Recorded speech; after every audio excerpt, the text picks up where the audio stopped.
Let's talk about California and single payer. And on top of that, Democratic supermajority. So, California here wants to be the laboratory for all progressive ideas. And then they wanted to introduce single payer to show the country, show the other states, look, this is badass. We're getting things done. We're providing free healthcare for everybody. Now, the reality is, as they're seeming, the thing is, stuff like this always sounds good to them.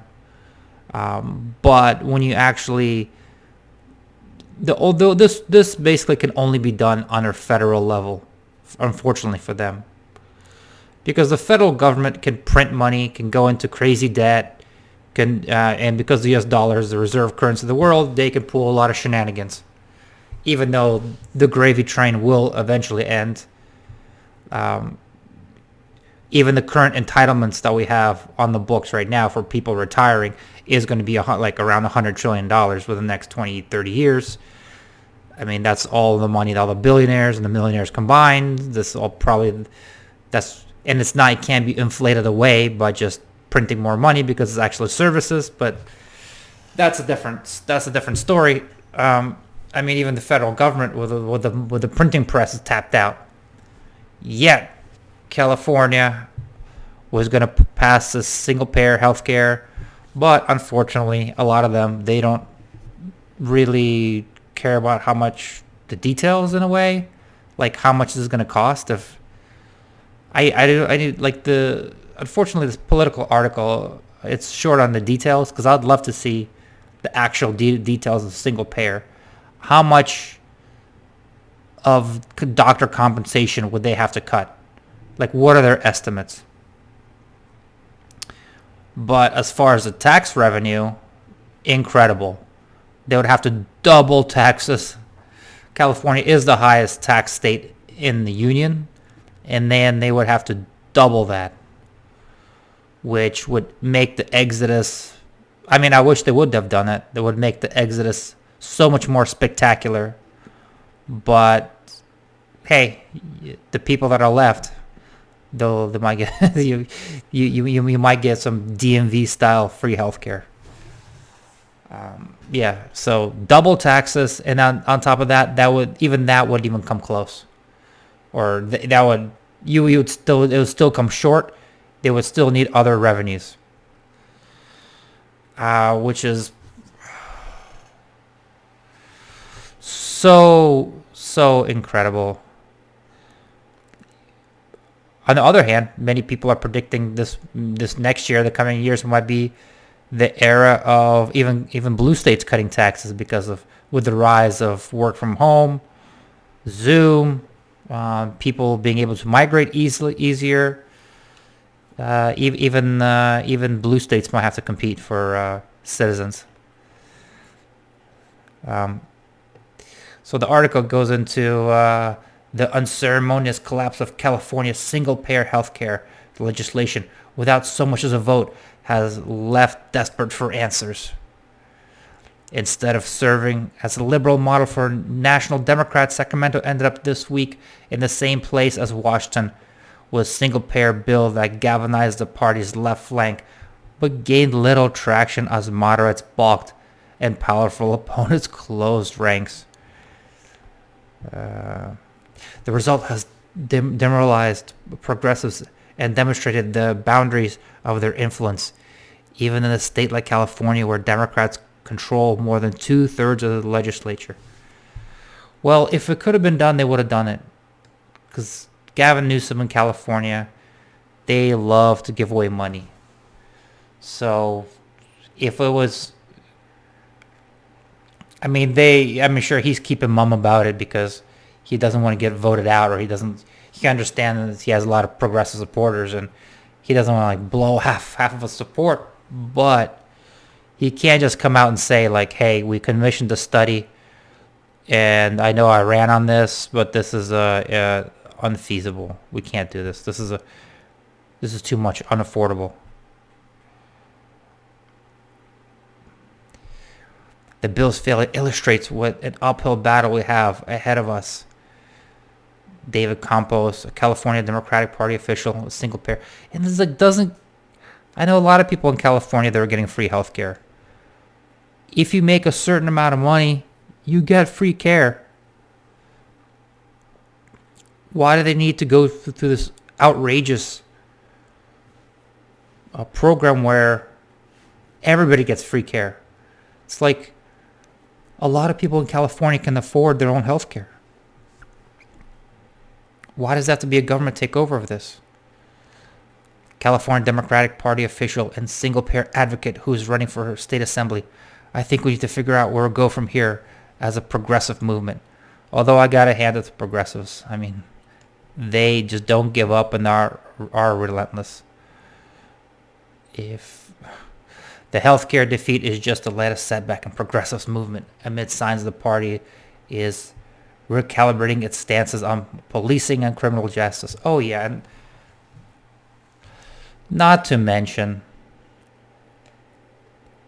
if I mean the most one of the most idiotic and ridiculous things that you can possibly imagine, that if California, you have a homeless issue and you're going to throw billions of dollars at it, if the government showed some competency, like, look, we got half the homeless people off the streets, it's like, or at least 25% of, it's like they have a rising homeless population with a lot of the money being squandered on $70,000 homeless units, $80,000 social distant tents. When they put a homeless person in a rent-a-room situation, they pay $5,000 a month. If they showed any kind of competence, then yes, maybe, let's say their infrastructure wasn't crumbling. Then it's like, okay, well, you guys are so good. You guys really know what you're doing. Well, why don't you just tackle this healthcare thing? But their record is abysmal. And everything they touch, they ruin. It turns to shit. Who are these complete morons that want them to actually get involved in the healthcare, even more than they already are?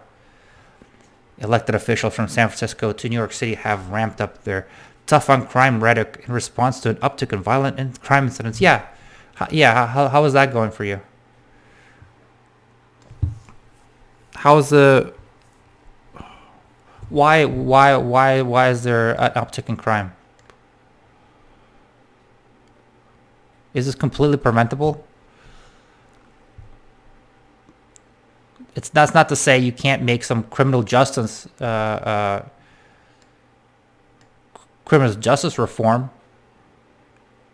I mean, some things do need to be modified, but you need to. The problem is they're still stuck in.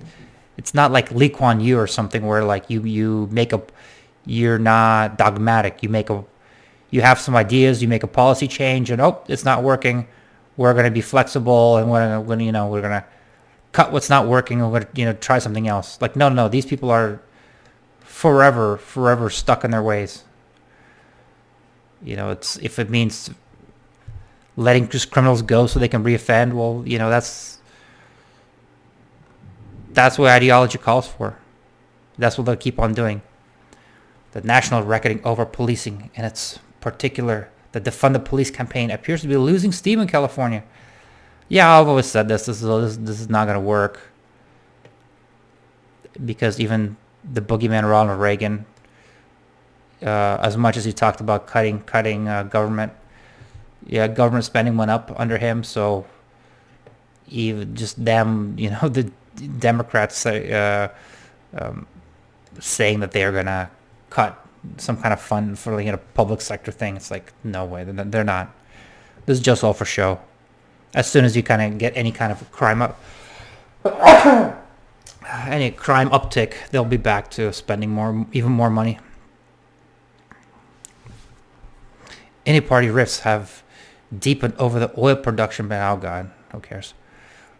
And despite championing single payer during his 2018 gubernatorial run, Newsom himself took a pass on the latest bill and avoided discussing it much in detail when asked last month. Yeah, because he probably read the reports that they commissioned. It's like, holy shit. Holy shit, we can't do this. Is crazy. We're going to double taxes. We're already hemorrhaging people and businesses. The governor has slow walked the idea since taking office in 2019, only going so far as establishing a commission that's studying various costs and options. The outcome has demonstrated how Sacramento is not the automatic progressive policy machine people assume. An anti-evictions bill opposed by real estate groups stalled back for lack of votes the same night. Well, LA has non-eviction moratorium until 2023. Like, people can't get evicted for years. So I don't know what they're talking about. Maybe a statewide one, but as far as real estate, California is so, especially Los Angeles, is really bad. It's really progressive. So I mean, and all the NIMBYism and the lack of building, or that's the direct result of it. California, as far as progressive as it is, there's still a lot of purple here. Roger Salazar. Oh yeah. So you're gonna. It's not because there's some Republicans or purple people in the middle of the road. It's just because it's financially impossible. You're going to blame the few Republicans? California Democrats have struggled for years to realize a healthcare ambition enshrined in the party's platform, but those efforts have repeatedly died as formidable political opposition and prospect of steep tax hikes provided too much to overcome. There was a moment of maximum leverage for progressives, said one Democratic lawmaker who asked not to be named in order to speak candidly, and their failure to even get a vote was a huge defeat. The debate has driven a wider schisms between liberals and moderate Democrats and formed campaign threats against incumbents unwilling to support the bill, tactic that failed in the days before the vote and may have even backfired. Assembly member Ash Cholera, the bill's author, to weigh the merits of exposing the few Democrats and political repercussions to when he knew the legislation was doomed to fail. This year was supposed to be different. 2017 Assembly Speaker Anthony Redden faced furious backlash for shelving an unfunded single-payer bill. This time, Redden worked with Carla's office for months to craft viable legislation, only to watch the bill shrivel in the assembly without the floor vote. We need to know who we need to replace and who we need to get rid of, and it seems like you're among them. Run placed one of the 300-some activists on the call, told Carla. He accused the lawmaker of being, at best, cowardly and at worst, deceptive. San Jose Democrat told activists he had a good reason to avoid futile exercises that would have fallen short of the 41 necessary votes by double digits. Putting him in that position, knowing the bill was not going to pass anyway, you would have future alienated them, and I think that it would made it harder for them to get on board. Carla repeatedly urged progressive activists to focus on electing lawmakers who will support single-payer and to come back next year to present a new bill before a more receptive legislature. Although these activists that are calling the politician and just lead by example, can you craft a voluntary single-payer healthcare where you have to opt in that's not government related? That would be awesome. If there's how many millions of people that want that would be willing to, throw 15 to 20% of their income into this. They can pledge, sign some waivers, pledging 20% of their taxable income into their single payer, and they can use it and as get some nonprofits and hospitals on board and give away free healthcare. And as that, you just show a model how awesome that is. You'll grow. You let more and more people. It's like, why can't you lead by example? Why do you have to berate politicians in order to tax other people more? Why don't you provide the health care? Why do other working people have to do it? Some Democrats believe the nurses and the party's left flank overplayed their hands. Just a bunch of infighting here. State Senate Scott Wiener, oh, I know this guy, a single-payer supporter, came to Carla's defense and described the single-payer bill as harder than anything I've ever done. As bill gets destroyed on the floor, he can make that bill toxic for years to come. Amar Shigril, the party's Progressive Caucus chair, said the outcome underscores the need to elect progressive leaders, especially in Democratic strongholds. This is not an issue of forcing members in conservative districts to vote progressive. We want assembly members in progressive districts to vote progressive. The long-shot proposal hemmed Democrats in between powerful competing forces, progressives on one side and a formidable coalition of business and healthcare groups on the other. Republicans eager to make single-payer healthcare a campaign issue pummeled Democrats over a raft of proposed tax increases to fund the bill. The issue is certain to continue animating Democratic campaigns in California. Jennifer Esteen, a nurse and a vocal single-payer advocate who's seeking an open assembly seat. So why do these nurses really advocate for the single-payer? Don't they get paid enough already? Or do they think that getting some nurses union and... I mean, I'm not no expert on healthcare, but you'd seem that once you have single payer, wouldn't there the government all would have to cut costs a lot because it'd start running out of money. So maybe their salary will be on the chopping block, just like the public school teachers union, or I want to call public school. It's called government school teachers union. The actual teachers don't get paid that much because it's much more lucrative for the union to hire more union-paying members that are just like janitorial staff and just side people, not just paying teachers more. So I don't know if this lady is delusional or she knows something I don't. I want to see some bravery. I want to see some difference in the movement and the legislature. Because if we don't have the bravery and political will in California legislature, where we have our supermajority, where will we have it? Yeah, but I think it's not about bravery. They can have all the bravery you want. You can pass this. But it's going to be such a disaster. So at least some people who know better, so actually understand what doubling taxes in California would do, and trying to preserve themselves, to avoid being the complete laughing stock of the entire country.